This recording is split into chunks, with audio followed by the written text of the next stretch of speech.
Hi, I'm Talia Smith from Incendiary Balloons reporting live from Iceland, and today's episode of News You Didn't Know, which is news that the mainstream media is not reporting on that you should be informed on. We'd like to think that in the event of a global crisis, that Iceland, since it's isolated, self-sufficient, rugged, would be just fine.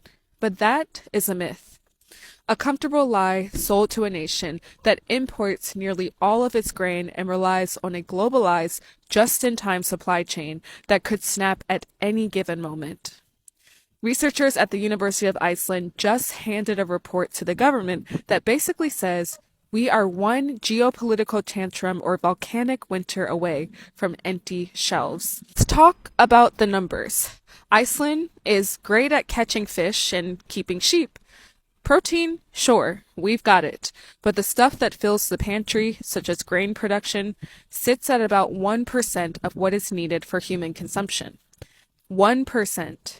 That means every loaf of bread, every box of cereal is riding on container ships crossing the North Atlantic. And here's the kicker. That exposes how complacent the system has been.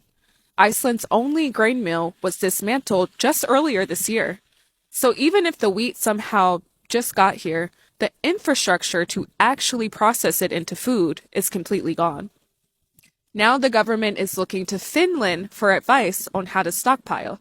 They're recommending that households keep a 3-day supply, maybe stretching to 3 months. But 3 months of what? The report mentions the need to protect vulnerable populations, infants, and people with allergies, but it doesn't scream urgency. It whispers suggestions while the geopolitical reality around the Arctic is screaming out for help. Because this isn't just about volcanoes anymore, this is about power. The same choke points that NATO is militarizing to stop Russian submarines are the lanes where food ships sail.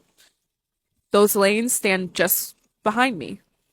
If tensions flare in the GIUK gap, if someone blinks first in a naval standoff, commercial traffic stops, and a country that can't mill its own grain suddenly realizes it's traded sovereignty for convenience.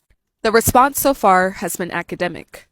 Reports, recommendations, nods to quote-unquote resilience, but resilience isn't a press release. It's knowing that the elites who run the fishing quotas, the ones who get rich and privatize the ocean, are not going to be the ones standing in line for rationed bread when the imports stop. The fragility of Iceland's food system isn't a natural disaster that's just waiting to happen. It's a political choice. It is a political choice that's been made every single year we dismantle our agriculture independence. But the essential issue here is that Iceland has these great abilities to power their homes with lava. However, they're at a standstill where they can't feed its people without permission from the global market. That isn't isolation. That is dependency dressed up in wool sweaters.